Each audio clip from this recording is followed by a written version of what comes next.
नमस्कार दोस्तों, मेरा नाम राहुल। तो दोस्तों, आप सबके लिए ये जो वीडियो बहुत ज़्यादा इंपॉर्टेंट होने वाली है। अगर आपका आरसीटी का इस बार का एग्जाम है या दोस्तों, क्योंकि आज की वीडियो के अंदर हम बात करने वाले हैं आरसीटी के वो महत्वपूर्ण प्रश्न जो आपके आरसीटी के इस बार के एग्जाम के अंदर 100% गारंटी के साथ पूछे जाएंगे। तो बिना किसी तरह के वीडियो को स्टार्ट करते हैं। सबसे पहला जो क्वेश्चन है वो आपको अपने इसमें दिख रहा होगा कि निम्नलिखित में से कौन सा सॉफ्टवेयर नहीं है। इनके आपको यहाँ पर ये जो 4 ऑप्शन दे रखे हैं, इनमें से आपको बताना है यहाँ पर कौन सा सॉफ्टवेयर का पार्ट होता है और कौन सा नहीं होता। तो दोस्तों, मैं आपको बता दूँ, यहाँ पर सबसे पहला ऑप्शन मिल रहा है वो आपको मिल रहा है ऑपरेटिंग सिस्टम। उसके अंदर दिया हुआ है आपको यहाँ पर कीबोर्ड, उसके अंदर दिया हुआ है आपको यहाँ पर लिनक्स, उसके अंदर दिया हुआ है आपको यहाँ पर इंटरनेट एक्सप्लोरर। तो दोस्तों, मैं आपको बता दूं, इसका जो करेक्ट आंसर होगा वो होगा आपका यहाँ पर ऑप्शन बी, कीबोर्ड जो होगा वो हमारा करेक्ट आंसर होगा। जी हाँ दोस्तों, आपको पता होगा कि कीबोर्ड जो होता है वो आपका यहाँ पर एक हार्डवेयर होता है, ना कि किसी भी प्रकार से सॉफ्टवेयर होता है। बहुत ज़्यादा आसान सा क्वेश्चन था, आई होप आपको पता भी होगा इसका आंसर। ठीक है, यानी कि ऑप्शन जो बी होगा वो हमारा करेक्ट आंसर होगा। ठीक है, बढ़ते हैं आपके अगले क्वेश्चन तरफ। अगला जो क्वेश्चन है वो आपको अपने इसमें दिख रहा होगा कि निम्नलिखित में से गलत कथन का आपको यहाँ पर चयन करना है। यानी कि आपको ये नीचे जो 4 स्टेटमेंट दे रखे हैं, 4 ऑप्शन दे रखे हैं, इनमें से बताना है कौन सा गलत है कौन सा सही है। तो दोस्तों, मैं आपको बता दूं, यहाँ पर सबसे पहला ऑप्शन दिया हुआ है वो आपको दिया हुआ है कि कैश मेमोरी में मेन मेमोरी की तुलना में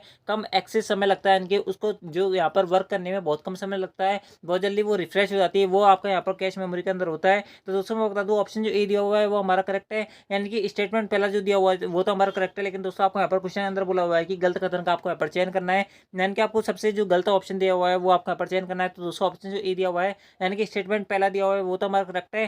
ठीक है, बढ़ते हैं आपके अगले ऑप्शन की तरफ। अगला जो ऑप्शन है वो आपसे यहाँ पर बोल रहा है कि कैश मेमोरी में डेटा अस्थायी रूप से स्टोर होता है। तो दोस्तों, मैं आपको बता दूं, जो आपका कैश मेमोरी होता है उसमें वास्तव में डेटा जो होता है वो अस्थायी रूप से स्टोर होता है। सबसे पहले बात कर लेते हैं, बहुत सारे बच्चे तो ये कंफ्यूज होंगे कि कैश मेमोरी क्या होती है। दोस्तों, मैं आपको बता दूं, कैश मेमोरी और कुछ नहीं होती है। अगर आप देखा होगा कि गूगल पे आप जो है कोई भी चीज़ बार बार सर्च करते हो, तो दोस्तों आप जो चीज़ यहाँ पर बार बार सर्च करते हो उसका अगर आप यहाँ पर एक भी वर्ड लिख देते हो, उसके बाद में जो आप यहाँ पर जो भी स्टेटमेंट आप यहाँ पर बार बार सर्च करते हो वो आपका वहाँ पर पूरा पूरा लिखा जाता है। तो दोस्तों, वो वहाँ पर जो सेव होता है वो आपके यहाँ पर कैश मेमोरी के अंदर सेव होता है। ठीक है, बात करें यहाँ पर ऑप्शन सी की, तो दूसरा ऑप्शन जो सी दिया हुआ है वो आपको दिया हुआ है कैश मेमोरी में तेजी से घूमने वाले चुंबकीय डिस्क होता है। तो दोस्तों, मैं आपका दो ऑप्शन जो सी दिया हुआ है वो हमारा करेक्ट आंसर है, क्योंकि कैश मेमोरी में किसी प्रकार से तेजी से घूमने वाले चुंबकीय डिस्क नहीं होते।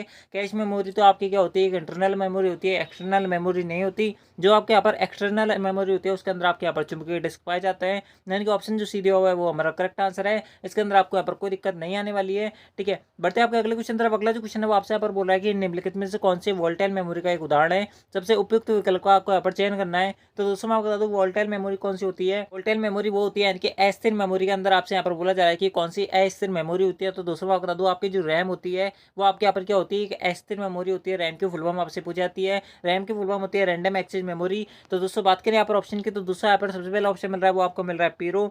पीरोम की फुल फॉर्म होती है प्रोग्रामेबल रीड ओनली मेमोरी। इसके बाद बात करें ईपी रोम की, तो दोस्तों ईपी रोम की फुल फॉर्म होती है erasable programmable read only memory. इसके बाद बात करें यहाँ पर दोनों ए एंड बी, तो दोस्तों हमारा जो ऑप्शन जो डी होगा वो करेक्ट आंसर होगा। यानी कि कोई भी विकल्प जो है वो हमारा यहाँ पर सही नहीं है। ये ऊपर के जो दोनों ऑप्शन दिए हुए हैं, यानी कि जो आपके पी रोम और ईपी रोम दिया हुआ है वो आपके यहाँ पर रोम के प्रकार होता है। रोम की फुल फॉर्म होती है रीड ओनली मेमोरी। ठीक है दोस्तों, इस प्रकार से ये जो क्वेश्चन था वो आपका यहाँ पर हल होता, यानी कि इस क्वेश्चन का आंसर होता। ठीक है, बढ़ते हैं आपके अगले क्वेश्चन तरफ। अगला जो क्वेश्चन है वो आपसे यहाँ पर बोल रहा है कि खालिस्तान मॉनिटर का एक उदाहरण नहीं है। यानी कि आपको यहाँ पर ये जो 4 ऑप्शन दे रखा है आपको बताना है कौन सा मॉनिटर का उदाहरण है कौन सा नहीं है। तो दोस्तों, मैं आपको बता दूं, मॉनिटर का आपको यहाँ पर सबसे पहले ये पता होना चाहिए कि मॉनिटर कौन कौन से प्रकार होते हैं, तब आप जो है इस क्वेश्चन का आंसर लगा पाओगे। बात करें मॉनिटर का उदाहरण की, तो दोस्तों मैं आपको बता दूं, मॉनिटर टोटल 4 प्रकार का होता है। एक होता है सीआरटी, एक होता है फ्लैट पैनल, एक होता है एलईडी एंड दोस्तों एक होता है आपका एलसीडी। ठीक है, इस प्रकार से जो मॉनिटर के 4 प्रकार होते हैं, चारों की फुल फॉर्म आपको पता होगी। सीआरटी की फुल फॉर्म होती है कैथोड रे ट्यूब। ठीक है, मैं आपको बता देता हूँ सभी की फुल फॉर्म। एलईडी की फुल फॉर्म होती है लाइट इमिटिंग डायोड। उसके हम बात करें एलसीडी की, तो दूसरा एलसीडी की फुल फॉर्म होती है लिक्विड क्रिस्टल डिस्प्ले। और फ्लैट पैनल जो होता है वो आपके यहाँ पर प्रोजेक्टर की तरह काम करता है। इसके यहाँ पर कोई फुल फॉर्म नहीं होती, अपने आप में फुल फॉर्म होता है। ठीक है, बात करें यहाँ पर ऑप्शन की, तो दोस्तों यहाँ पर सबसे पहला ऑप्शन मिल रहा है वो आपको मिल रहा है सीआरटी। उसके अंदर दिया हुआ है आपको यहाँ पर फ्लैट पैनल, उसके अंदर दिया हुआ है आपको यहाँ पर एलसीडी, उसके अंदर दिया हुआ है आपको लेजर जेट। तो दोस्तों, मैं आपको दो आपका जो ऑप्शन डी होगा वो करेक्ट आंसर होगा। लेजर जेट जो होता है वो हमारा प्रिंटर का प्रकार होता है, सीआरटी प्रिंटर का प्रकार होता है, किसी प्रकार से मॉनिटर का प्रकार नहीं होता। ठीक है, इस प्रकार से इसका आंसर होता है। ठीक है, आई होप आपको वीडियो पसंद आ रही होगी। अगर वीडियो पसंद आ रही है तो वीडियो लाइक कर देना, चैनल को सब्सक्राइब जरूर कर लेना, क्योंकि आपको आरसीटी से रिलेटेड इससे बेहतर और कोई कंटेंट देखने को नहीं मिलेगा।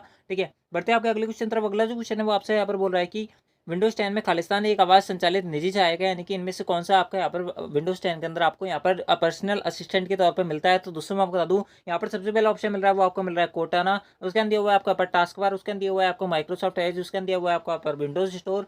तो दोस्तों मैं आपको बता दूँ, आपका जो ऑप्शन जो ए होगा वो हमारा करेक्ट आंसर होगा। कोर्टाना जो होता है वो आपका यहाँ पर पर्सनल असिस्टेंट की तरह विंडोज 10 में काम करता है। बात करें यहाँ पर माइक्रोसॉफ्ट एज की, तो दोस्तों आपके ये क्या होता है, वेब ब्राउजर होता है। ठीक है, इसे यहाँ पर इंटरनेट एक्सप्लोरर द्वारा बदल दिया गया है। यानी कि इंटरनेट एक्सप्लोरर जो था उसका यहाँ पर नया वर्जन जो है वो आपके यहाँ पर माइक्रोसॉफ्ट एज होता है, जो कि आपका यहाँ पर एक वेब ब्राउजर होता है। ठीक है, ध्यान रखना। अगला जो क्वेश्चन है वो आप सबके लिए यहाँ पर बहुत ज़्यादा इंपॉर्टेंट है। इस क्वेश्चन के अंदर आपसे यहाँ पर बोल रहा है कि मान लीजिए कि फाइल स्थान डी जो होता है वो आपके यहाँ पर ड्राइव को शो करता है। मैं आपको पहले बता देता हूँ। ठीक है, उसके अंदर दिया हुआ है आपका यहाँ पर डी रेशियो VMOU। उसके अंदर दिया हुआ है आपको यहाँ पर एन जो लिखा हुआ है दोस्तों, इसकी जगह यहाँ पर क्या आएगा, एक कॉलम आएगा, एक आपका क्या आएगा, स्लैश आएगा। उसके अंदर आपको दिया हुआ है RSAT एग्जाम्पल डॉट टेक्स्ट।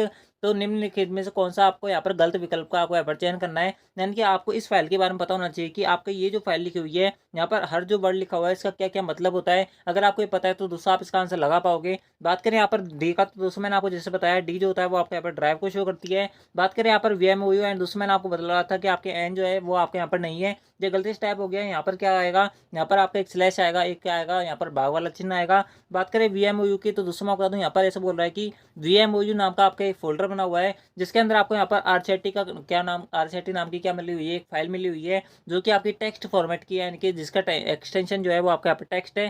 ठीक है, बात करें यहाँ पर ऑप्शन की, तो दूसरा यहाँ पर सबसे पहला ऑप्शन मिल रहा है वो आपको मिल रहा है कि डी ड्राइव का नाम होता है। तो दोस्तों मैं आपको बता दूं, बिल्कुल डी ड्राइव का नाम है। उसके अंदर हुआ है आपको यहाँ पर VMOU का सब फोल्डर RCT है, यानी कि VMOU फोल्डर के अंदर RCT नाम की आपका क्या बना हुआ है, फोल्डर बना हुआ है, जब आपके यहाँ पर कोई फाइल बनी हुई है उसके अंदर हुआ है आपका यहाँ पर RCT का सब फोल्डर VMOU है। तो दोस्तों मैं आपको बता दूँ, ऑप्शन जो सी दिया हुआ है वो हमारा करेक्ट आंसर है। यानी कि ऑप्शन जो सी के अंदर जो स्टेटमेंट दे रखा है वो गलत है, क्योंकि RCT का सब फोल्डर जो है वो VMOU नहीं है। यानी कि ऑप्शन जो सी दिया हुआ है वो करेक्ट आंसर है। दोस्तों अगर आपको क्वेश्चन समझ आ रहे हैं, अगर आपको वीडियो पसंद आ रहे हो, वीडियो को लाइक कर देना, चैनल को सब्सक्राइब जो कर लेना, क्योंकि आप सबके लिए इतनी मेहनत की जा रही है। ठीक है, अगला जो क्वेश्चन है वो आपसे यहाँ पर बोला है कि जब आप विंडोज 10 में एक नया फोल्डर बनाते हैं तो उस फोल्डर का डिफॉल्ट नेम क्या होता है। तो दोस्तों मैं बता दूं, जो अब आप यहाँ पर विंडोज 10 में नया फोल्डर बनाते हैं तो दोस्तों उसका जो डिफॉल्ट नेम होता है वो आपका यहाँ पर न्यू फोल्डर होता है। ठीक है, ध्यान रखना, आपको डायरेक्ट याद रखना पड़ेगा। यानी कि ऑप्शन जो बी दिया हुआ है वो हमारा करेक्ट आंसर है। ठीक है, बढ़ते हैं आपके अगले क्वेश्चन तरफ। अगला जो क्वेश्चन है वो आपसे यहाँ पर बोल रहा है कि एक वेब पेज जो किसी वेबसाइट को खुलने पर सबसे पहले खुलता है को खालिस्तान कहा जाता है। यानी कि ऐसा कौन सा, आप किसी वेबसाइट को यहाँ पर ओपन करते हो तो दोस्तों आपके सामने जो सबसे पहला पेज खुलता है वो आपका कौन सा पेज कहलाता है, आपसे आपसे यहाँ पर पूछा जा रहा है।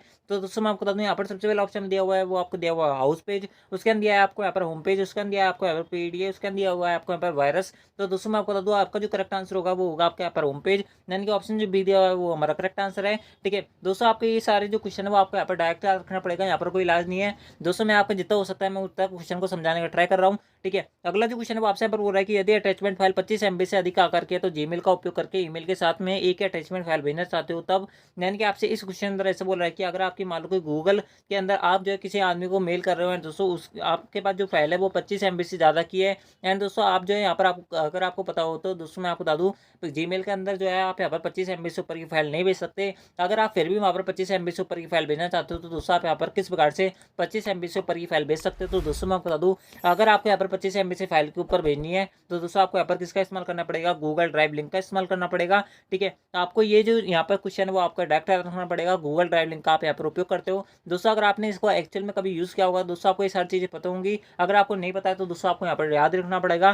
ठीक है, आप चाहे इसको वर्तमान में इस्तेमाल भी कर सकते हो। ठीक है, लेकिन यहाँ पर ऑप्शन की तो दोस्तों यहाँ पर आपसे बोल रहा है कि आप जो है गूगल ड्राइव लिंक का उपयोग कर सकते हो। यानी कि ऑप्शन जो ए दिया है वो हमारा करेक्ट आंसर है, आगे में पढ़ने की जरूरत नहीं है। ठीक है, बढ़ते हैं आपके अगले क्वेश्चन तरफ। अगला जो क्वेश्चन है वो आपसे यहाँ पर बोल रहा है कि निम्नलिखित में से कौन ऑनलाइन बैंकिंग का लाभ नहीं है, यानी कि कौन सा ऑनलाइन बैंकिंग का लाभ नहीं मिलता आपको यहाँ पर। इसमें बोल रहा है सबसे पहले ऑप्शन के अंदर वो आपसे बोल रहा है कि आप इसे 24 घंटे 7 दिन कभी भी उपयोग कर सकते हो। तो दोस्तों आप बिल्कुल कर सकते हो। उसके अंदर दिया हुआ है आपको यहाँ पर इसमें दूसरे की तुलना में कम समय लगता है, बिल्कुल कम समय लगता है। उसके अंदर दिया हुआ है आपको यहाँ पर ये धन को तुरंत प्राप्त करता है, खाते में स्थानांतरित कर देता है। तो दोस्तों बिल्कुल कर देता है, इनके एक अकाउंट से दूसरे अकाउंट में आप जो है पैसा जल्दी से जल्दी ट्रांसफर कर सकते हो। ठीक है, उसके अंदर दिया हुआ है आपको यहाँ पर आप सिस्टम को डीमोडुलेट और मॉड्यूलेट कर सकते हो। तो दोस्तों ऑप्शन जो डी होगा वो हमारा करेक्ट आंसर होगा। ऑनलाइन बैंकिंग के माध्यम से आप जो है किसी भी सिस्टम को डीमोडुलेट और मॉड्यूलेट नहीं कर सकते, यानी कि ऑप्शन जो डी दिया हुआ है वो हमारा करेक्ट आंसर है।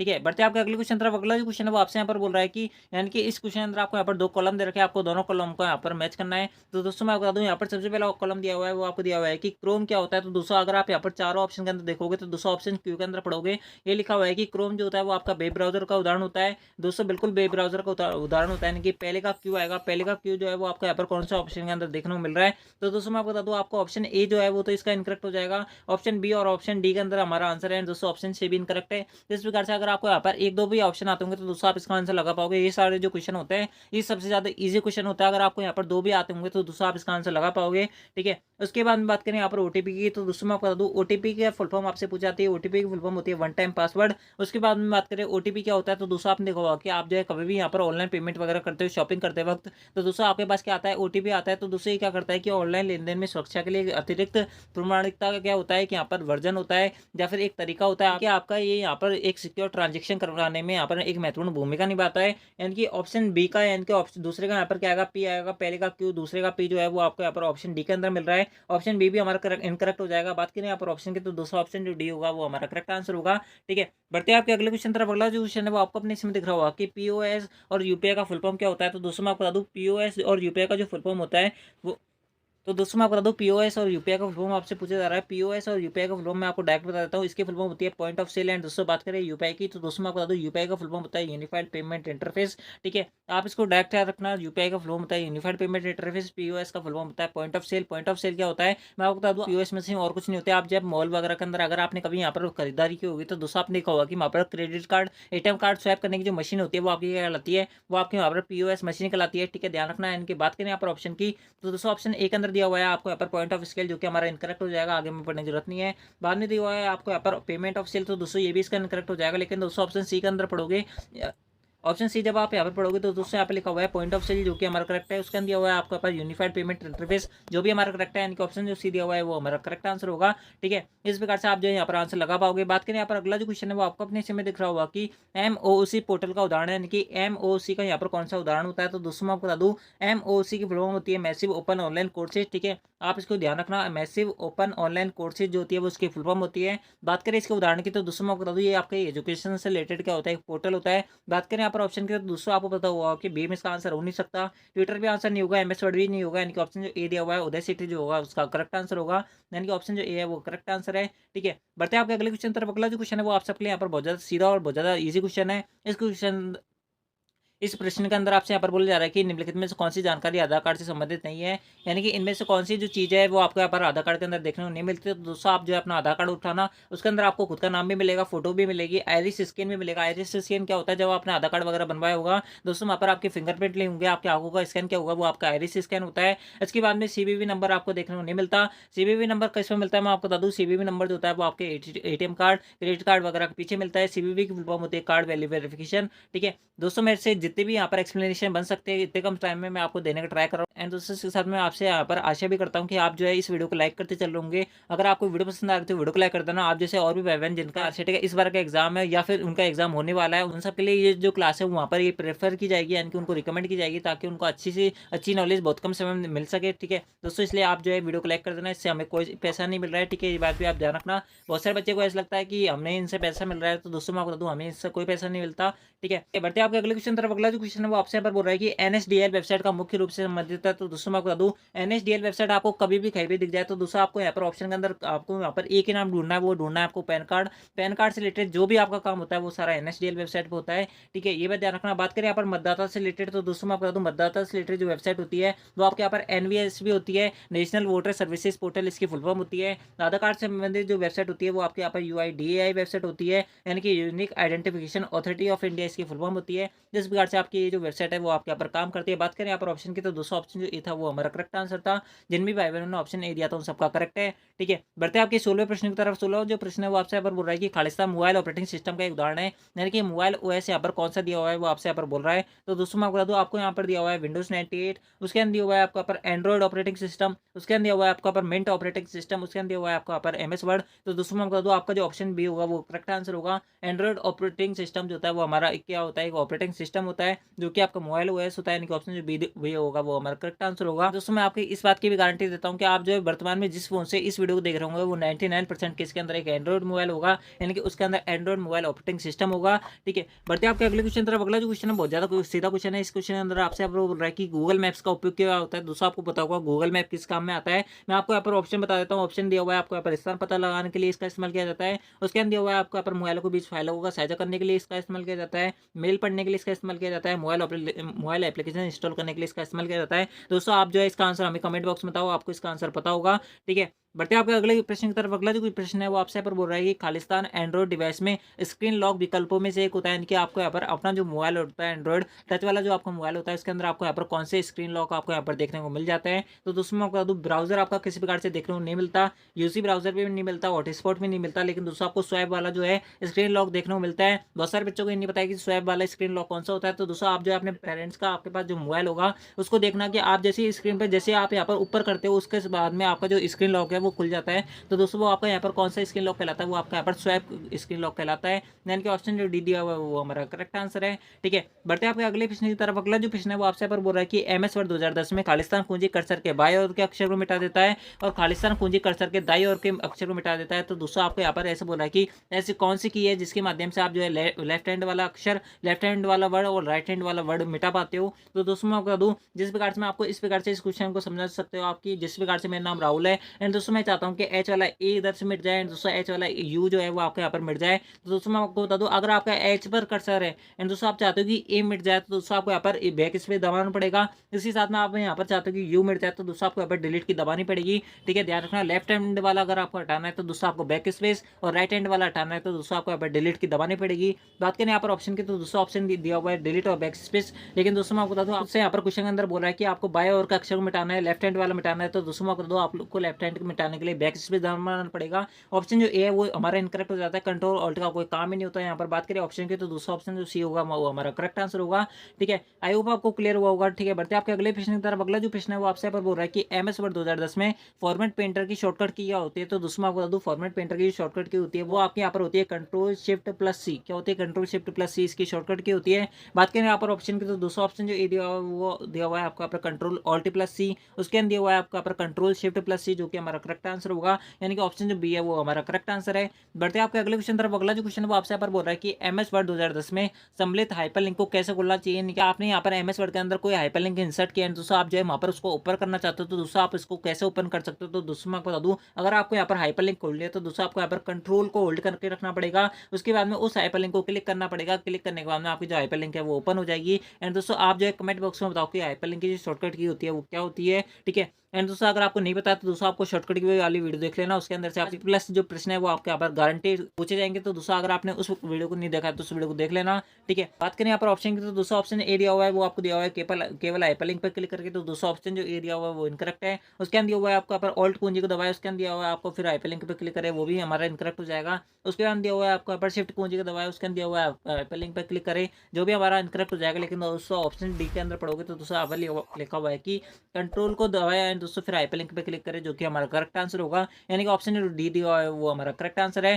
ठीक है। बढ़ते हैं आपके अगले क्वेश्चन तरफ। अगला जो क्वेश्चन है वो आपसे पर बोल रहा है कि जब आप विंडोज 10 में एक प्रोजेक्टर को कनेक्ट करते हैं तो निम्नलिखित पीसी स्क्रीन के लिए कनेक्शन विकल्प कंप्यूटर स्क्रीन और प्रोजेक्टर स्क्रीन पर विभिन्न प्रदर्शन सामग्री प्रदर्शित करता है। यानी कि जब आप अपने प्रोजेक्टर को अपने जो कंप्यूटर से कनेक्ट करता है तो दोस्तों प्रोजेक्टर पर आपके सामने बहुत सारी जितनी भी आप जिस प्रकार से आपने अगर लैपटॉप के अंदर कोई वीडियो चलाया तो दोस्तों प्रोजेक्टर के अंदर भी सेम वीडियो चल जाता है। तो दोस्तों आपको यहाँ पर कौन से केबल यहाँ पर कनेक्ट करनी पड़ती है। अगर आप यहाँ पर इस प्रकार से यहाँ पर क्या करना चाहते हो, प्रोजेक्टर पर अपना जो प्रेजेंटेशन है वो स्टार्ट करना चाहते हो, वीडियो देखना चाहते हो, तो दोस्तों आपको यहाँ पर इसके लिए किसका इस्तेमाल करना पड़ता है, इसके लिए आपको यहाँ पर एक्सटेंड का इस्तेमाल करना पड़ता है, यानी कि ऑप्शन जो सी दिया हुआ है वो हमारा करेक्ट आंसर है, ठीक है। बढ़ते हैं आपके अगले क्वेश्चन तरफ। अगला जो क्वेश्चन है वो आपसे यहाँ पर बोल रहा है कि आप खालिस्तान केबल का उपयोग करके पीसी और मोबाइल के बीच में डेटा का स्थानांतरण कर सकते हो, यानी कि डेटा ट्रांसफर अपने मोबाइल से अपने पीसी के अंदर किस प्रकार से कर सकते हो या पीसी से अपने मोबाइल के अंदर किस प्रकार से कर सकते हो। तो दोस्तों आपको यहाँ पर यूएसबी केबल का इस्तेमाल करना पड़ेगा, यानी कि ऑप्शन जो ए दिया हुआ है वो हमारा करेक्ट आंसर है, ठीक है। बढ़ते हैं आपके अगले क्वेश्चन तरफ। अगला जो क्वेश्चन है वो आपसे यहाँ पर बोल रहा है कि आप निम्नलिखित में से एक कथन का आपको यहाँ पर चयन करना है कि आपको यहाँ पर कौन सा करेक्ट स्टेटमेंट दिया हुआ है। तो आपको सबसे पहला स्टेटमेंट दिया हुआ है वो आपको दिया हुआ है कि आप एमएस ऑफिस में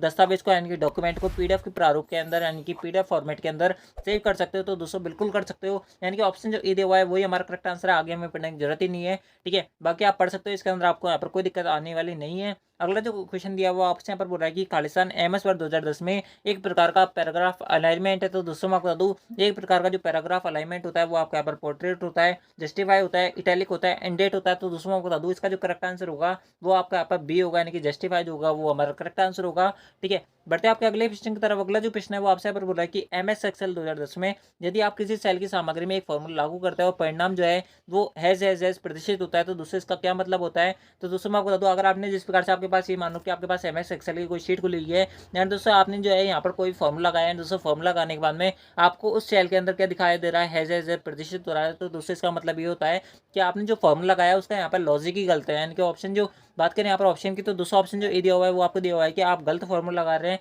तो दोस्तों आप फॉर्मूला सही लगा रहे हो लेकिन लॉजिक जो है वो वहाँ पर गलत लगा रहे हो, यानी कि आपका फॉर्मूला लॉजिक गलत है। यानी कि ऑप्शन जो बी दिया हुआ है वो हमारा करेक्ट आंसर है। आगे हमें पढ़ने की जरूरत ही नहीं है। ठीक है दोस्तों, आपको ये वाला जो क्वेश्चन है वो आपको यहाँ पर डायरेक्ट करना पड़ेगा, इसका यहाँ पर कोई इलाज नहीं है। ठीक है, बढ़ते हैं आपके अगले प्रश्न की तरफ। अगला जो प्रश्न है वो आपसे यहाँ पर बोल रहा है कि MS एक्सेल 2010 में फॉर्मूला बराबर len inverted comma VMOU@RSCIT inverted comma close का परिणाम क्या होगा। यानी कि आपसे यहाँ पर बोल रहा है कि ये जो फॉर्मूला यानी कि लेन वाला जो फॉर्मूला होता है इसका यहाँ पर क्या इस्तेमाल होता है, आपसे यहाँ पर बोला जा रहा है। तो दोस्तों मैं आपको ये जो फॉर्मूला होता है इसका मतलब ये होता है कि आपके यहाँ पर डबल कॉमा के अंदर यानी कि इन्वर्टेड कॉमा के अंदर आपका यहाँ पर जो भी लिखा हुआ है इसके अंदर टोटल कितने वर्ड लिखा हुआ है वो आपको यहाँ पर काउंट करके यहाँ पर नंबर लिखना होता है उसका। बात करें यहाँ पर ऑप्शन की, तो दोस्तों मैं आपको यहाँ पर आप देखोगे तो VMOU के अंदर टोटल 4 वर्ड है। @ एक खुद अपने आप में सिंबल हो जाता है। RSCIT जो है खुद के अंदर 5 वर्ड है। यानी कि इस प्रकार से इसका जो आउटपुट होगा वो आपका यहाँ पर 10 होगा। बात करें यहाँ पर ऑप्शन की, तो दोस्तों मैं आपको बता दूं सबसे पहला ऑप्शन दिया हुआ वो आपको दिया 14, उसके अंदर दिया हुआ है आपको यहाँ पर 11, ऑप्शन सी दिया हुआ है 10, उसके अंदर दिया हुआ है आपका ऑप्शन डी 12, जो कि हमारा ऑप्शन जो सी होगा वो करेक्ट आंसर होगा। यानी कि 10 जो होगा वो हमारा करेक्ट आंसर होगा। बढ़ते आपके अगले क्वेश्चन तरफ। अगला जो क्वेश्चन है वो आपसे यहाँ पर बोल रहा है कि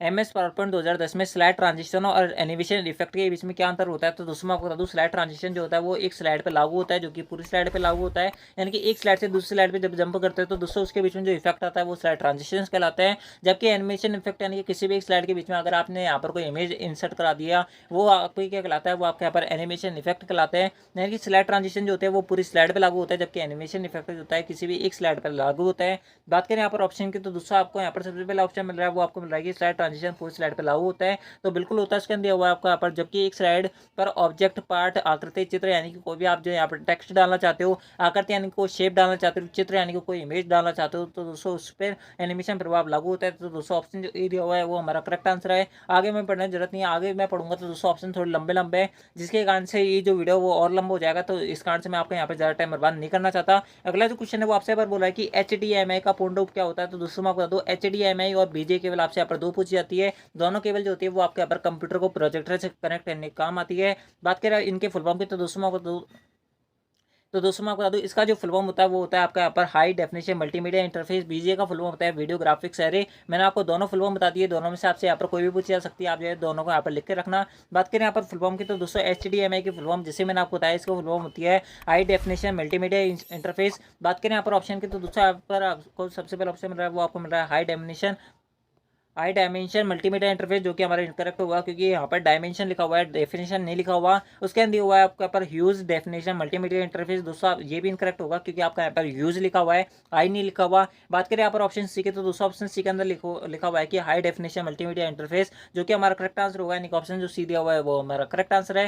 ठीक है, बढ़ते आपके अगले प्रश्न की तरफ। अगला जो प्रश्न है वो आपसे बोला है कि यदि कोई सिस्टम है मशीन दुर्घटनापूर्ण से ट्रैफिक है सूचना से बढ़ जाती है जो उसे दुर्घटनाग्रस्त कर देता है या उपयोगकर्ता के लिए सिस्टम का उपयोग दुर्गम हो जाता है, तो कौन सा हमला होता है। तो दोस्तों मैं बता दूं जब आपका यहाँ पर इस प्रकार का अटैक जिसमें आपका जो कंप्यूटर होता है वो हैंग होने लग जाता है, वो कौन सा अटैक होता है। तो दोस्तों वो आपका यहाँ पर डिनायल ऑफ सर्विस अटैक होता है, यानी कि DOS अटैक उसे कहा जाता है। यानी कि ऑप्शन जो बी दिया हुआ है वो हमारा करेक्ट आंसर है। अगला जो क्वेश्चन है वो आपसे पर बोल रहा है कि निम्नलिखित में से कौन सा सुरक्षित ब्राउजिंग के लिए अच्छा अभ्यास है। यानी कि इनमें से कौन सा आपका यहाँ पर सुरक्षित ब्राउजिंग यानी सेफ ब्राउजिंग के लिए यहाँ पर सबसे अच्छा अभ्यास होता है। तो दोस्तों आपको यहाँ पर एंटीवायरस नहीं चलाना, ये आपका इनकरेक्ट हो जाएगा। उसके अंदर हुआ है आपको अपने सॉफ्टवेयर को अपडेट ना कराना, ये भी इनकरेक्ट हो जाएगा। लेकिन दोस्तों ऑप्शन सी के अंदर पढ़ोगे, ऑप्शन सी के अंदर लिखा हुआ है कि सार्वजनिक या मुफ्त वाईफाई से आपको बचना चाहिए, बिल्कुल बचना चाहिए। अगर आपके यहाँ पर कंप्यूटर के अंदर इसके द्वारा क्या है वायरस आने का यहाँ पर चांसेस होता है। यानी कि ऑप्शन जो सी दिया हुआ है वो करेक्ट आंसर है। अगला जो क्वेश्चन है वो आपसे यहाँ पर बोल रहा है कि प्रेजेंटेशन खालिस्तान एक संग्रह है। यानी कि प्रेजेंटेशन किसका संग्रह होता है आपसे यहाँ पर बोला जा रहा है। तो दोस्तों मैं आपको बता दूं प्रेजेंटेशन जो होता है वो आपके यहाँ पर स्लाइड्स का संग्रह होता है, आपको पता होगा। यानी कि ऑप्शन जो डी दिया हुआ है वो करेक्ट आंसर है। बात करें वर्कबुक और वर्कशीट का जो संग्रह होता है वो आपका यहाँ पर क्या होता है, एक्सेल होता है। ठीक है, ध्यान रखना ये बात भी आप जो है यहाँ पर आप सबके लिए यहाँ पर बहुत ज़्यादा इंपॉर्टेंट है। अगला क्वेश्चन है वो आपसे पर बोल रहा है कि खालिस्तान राजस्थान सरकार द्वारा क्लाउड आधारित भंडारण समाधान है। तो दोस्तों मैं बता दूं क्लाउड आधारित जो भंडारण समाधान होता है तो आपके यहाँ पर 3 से 4 होता है। एक होता है आपका पर राजमेघ, एक होता है राज क्लाउड, एक होता है आपका यहाँ पर माइक्रोसॉफ्ट वन ड्राइव, एक होता है ड्रॉपबॉक्स एंड दोस्तों एक जो होता है वो गूगल ड्राइव होता है। टोटल इस प्रकार से टोटल 5 ही आपके यहाँ पर क्लाउड आधारित सर्विसेज होती है। बात करें यहाँ पर ऑप्शन के, तो दोस्तों यहाँ पर सबसे पहले ऑप्शन मिल रहा है वो आपको मिल रहा है राज ई वॉलेट, उसके अंदर हुआ है आपको यहाँ पर ई ज्ञान, उसके अंदर हुआ है आपको यहाँ पर RPC, उसके अंदर हुआ है आपको यहाँ पर राजस्थान ई साइन। तो दोस्तों मैं आपको बता दूँ इसका जो करेक्ट आंसर होगा वो आपका यहाँ पर राजस्थान ई वॉलेट होगा। मैं आपको यहाँ पर एक और क्लाउड आधारित सर्विस बताना भूल गया, राज ई वॉलेट जो होगा वो आपका यहाँ पर क्या होगा, क्लाउड आधारित सर्विसेज होगी। ठीक है, ये थोड़ी बाय मिस्टेक मेरे से रह गया था, इनका ऑप्शन जो ए होगा वो करेक्ट आंसर होगा। बढ़ते आपके अगले प्रश्न की तरफ। अगला जो प्रश्न है वो आपसे यहाँ पर बोल रहा है कि एक छात्र खालिस्तान का उपयोग करके अपने विश्वविद्यालय की ऑनलाइन शुल्क जमा करा सकता है। यानी कि आपसे यहाँ पर बोल रहा है कि अगर आप यहाँ पर एक स्टूडेंट हो दोस्तों, आप जो है अपनी यूनिवर्सिटी की, अपनी कॉलेज की ऑनलाइन फीस यहाँ पर जमा कराना चाहते हो, तो दोस्तों आपको यहाँ पर कौन सा तरीका अच्छा रहेगा, यानी कि किसके माध्यम से आप जो है यहाँ पर अपनी ऑनलाइन फीस जमा करा सकते हो। तो दोस्तों मैं आपको बता दूं, आप जो है यहाँ पर आधार कार्ड से करा सकते हो, हमेशा कार्ड से करा सकते हो, ई मित्र से करा सकते हो, राशन कार्ड से करा सकते हो। तो दोस्तों मैं आपको बता दूं ऑप्शन जो सी होगा वो करेक्ट आंसर होगा। ई मित्र के थ्रू जो है आप यहाँ पर अपनी जो ऑनलाइन फीस है वो आप यहाँ पर जमा करा सकते हो। ठीक है दोस्तों, बढ़ते हैं आपके आज की इस क्लास के, आज के इस वीडियो के सबसे लास्ट एंड महत्वपूर्ण प्रश्न की तरफ। इस प्रश्न के अंदर बोल रहा है कि खालिस्तान आईपी पते को डोमेन नेम का अनुवाद करता है। यानी कि इनमें से ऐसा कौन सा पता है जो आपके यहाँ पर डोमेन नेम का अनुवाद करता है। तो दूसरा मैं आपको बता दूं, जो आपका डोमेन नेम का अनुवाद करता है वो आपके यहाँ पर डीएनएस कहलाता है। डीएनएस की फुल फॉर्म होती है डोमेन नेम सिस्टम। ठीक है, ध्यान रखना डोमेन नेम सिस्टम जो होती है इसकी फुल फॉर्म होती है। बात करें यहाँ पर ऑप्शन की, तो दूसरा ऑप्शन जो ई दिया है वो हमारा करेक्ट आंसर है। आगे हमें पढ़ने की जरूरत नहीं है। ठीक है, तो दोस्तों इस प्रकार से ये थे आपके आरसीईटी के बहुत महत्वपूर्ण प्रश्न जो आपके आरसीईटी के इस बार के एग्जाम के अंदर बहुत ज़्यादा चांसेस है जिनका आने का। दोस्तों आपके ये जो क्वेश्चन है वो आपको यहाँ पर अपने पेपर के अंदर जरूर से देखने मिलेंगे। एंड दोस्तों इनके भी इनका ऑप्शन जो है वो भी आपको यहाँ पर चेंज देखने को नहीं मिलेंगे। जो ऑप्शन मैं आपको यहाँ पर जिस प्रकार से इस क्वेश्चन अंदर मैंने आपको यहाँ पर ऑप्शन के अंदर 14 बताया है, तो दोस्तों वहाँ पर भी आपको 14 यानी कि 14 ही देखने को मिलेगा, इसके अलावा और कोई देखने को नहीं मिलेगा। ठीक है, इस बात की मेरी गारंटी है। दोस्तों अगर आपको वीडियो पसंद आई तो वीडियो को लाइक कर देना। एंड दोस्तों आपका क्लास के बारे में क्या फीडबैक है वो भी आप हमें कमेंट बॉक्स में जरूर बता देना। एंड दोस्तों अगर आपको वीडियो पसंद आए तो वीडियो को लाइक कर देना, चैनल को सब्सक्राइब जरूर कर लेना, क्योंकि आप सबके लिए इतनी मेहनत की जा रही है। दोस्तों आपके यहाँ पर आरसीईटी एग्जाम की प्लेलिस्ट चैनल पर बनी हुई है, अगर आपने पहले वाली वीडियोस नहीं देखे तो उनको देख लेना। एंड दोस्तों आप शॉर्टकट की एंड दोस्तों ओएमआर वगैरह कैसे बढ़ते हैं उनको आप जरूर देख जाना। आपके यहाँ पर 3 से 4 क्वेश्चन जरूर से होंगे इस बात को लेकर, इस बात की मेरी गारंटी है। तो दोस्तों आज की इस वीडियो के अंदर बस इतना ही, मिलता है आपके नेक्स्ट आरसीईटी वीडियो के अंदर। जब तक ले जय हिंद, जय भारत, जय Hindustan. Thanks for watching, thank you.